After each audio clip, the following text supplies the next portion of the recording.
سچا واقعہ حضور نے اپنے صحابہ کو سنایا۔ 3 آدمی سفر کے لیے روانہ ہوئے، یہاں تک کہ ان کو رات پڑ گئی، تو ایک غار کے اندر وہ داخل ہوئے رات گزارنے کے لیے۔ آندھی چلی، بارش آئی، تو اوپر سے ایک پتھر لڑکا اور وہ غار کے دروازے پہ آ کے گر گیا، اور اتنا بھاری اور بڑا پتھر تھا کہ اس نے غار کا دروازہ بند کر دیا۔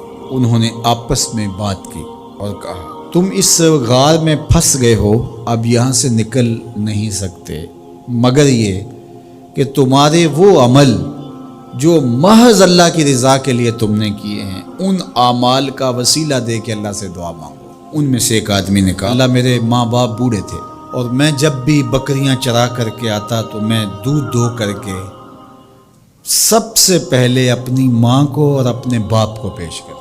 ایک دن میں سرسبز درختوں کی تلاش میں بکریاں لے کے کوئی چارہ، کوئی درختوں کی تلاش میں دور نکل گیا۔ میں جب واپس پلٹا دونوں سو چکے تھے۔ میں نے یہ مناسب نہ سمجھا کہ میں ان کو جگاؤں، بیدار کروں کہ اٹھو دودھ پی لے، لیکن اب سارا دن وہ بھوک سے تھے، تو اچانک آنکھ کھلے اور بھوک کی شدت سے تڑپے، تو میں وہاں سے ہٹ بھی نہیں سکا۔ تو کہتا ہے کہ میں بچوں کو نظر انداز کیا اور ماں باپ کے جاگنے پہ دھیان رکھا، اور یوں ساری رات بیت گئی۔ میرے ماں باپ فجر کے وقت جب اٹھے، وہ دودھ ان کو پیش کیا۔ اب یہ عمل پیش کر کے کہتا ہے، اے اللہ، اگر یہ میں نے محض تیری رضا کے لیے کیا، تو جانتا ہے میرے دل کو، تو اس پتھر کو ہٹا دے۔ تو پتھر تھوڑا سا سرک گیا، لیکن اتنا نہیں تھا کہ وہاں سے یہ باہر نکل سکے۔ اب دوسرے کی باری آئی، اس نے کہا، اے اللہ، میرے چچا کی ایک بیٹی تھی جو مجھے بہت زیادہ محبوب تھی۔ مرد عورت کے ساتھ جتنی محبت کرتا ہے، اس طرح میرا اس کی طرف رجحان قلب تھا، تو میں نے اس کو اپنی خواہش کی تکمیل کے لیے کئی بار کہا، لیکن اس نے کہا کہ یہ نہیں ہو سکتا۔ اور پھر ایک دن حالات نے اس کو مجبور کر دیا، فاقہ زدہ حالات ہو گئے، غربت آ گئی، تو اس نے مجھ سے اپنی حاجت طلب کی، تو میں نے اس کو 120 دینار دیے، لیکن اس شرط پہ کہ تم اپنا جسم میرے سپرد کرو گی۔ اب مجبوری سے اس نے کہا ٹھیک ہے، لیکن میں نے دیکھا کہ اس کا وجود اللہ کے خوف سے کانپ رہا تھا، اور مجھے کہنے لگی، اتق اللہ، اللہ سے ڈر، اور اس کی حدوں کو نہ توڑ۔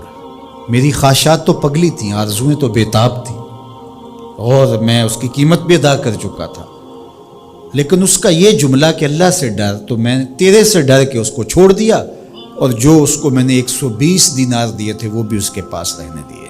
اللہ، میرے اس مخفی عمل کو تو ہی جانتا ہے، تو اگر میں نے تیری رضا کے لیے ایسا کیا تو اس پتھر کو ہٹا دے۔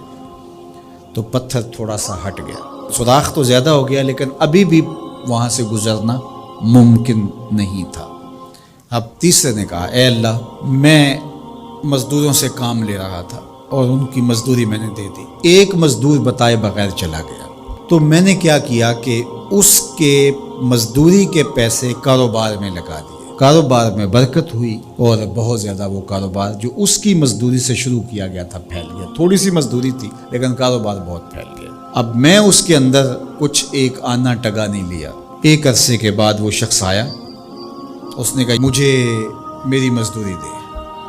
تو میں نے کہا، یہ بکریاں، یہ بھیڑیں، یہ اونٹ، یہ غلام، یہ نوکر چاکر، یہ سب کچھ ہے، یہ تیری مزدوری ہے۔ تو اس نے کہا، میرے ساتھ مذاق نہ کر، میں تو مزدوری کے وہ چند جو لینے آیا ہوں، اور آپ کہتے ہیں یہ سب کچھ تیرا ہے۔ تو اس نے ساری صورتحال بتائی، تو اس نے وہ ساری بکریاں، وہ سارے اونٹ، ساری گائے اور سارے غلام ہانکے اور چل دیا۔ کہا، اے اللہ، اگر یہ عمل میں نے تجھے راضی کرنے کے لیے کیا تھا تو پتھر کو ہٹا دے۔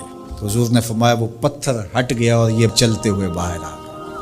جب اللہ کی رضا کے لیے کام کیے تو مشکلوں سے نکلنے کے راستے ملتے۔ ایک روایت میں آتا ہے، جو آسانی کے وقت اللہ کو فراموش نہیں کرتا، اوکھے ویلے اللہ اس کو فراموش نہیں کرتا۔ ہم تو کسی مصیبت میں پھنسے تو چالاکیاں کرتے ہیں، کوئی چالاکی، کوئی مکر کہ اس سے نکلیں۔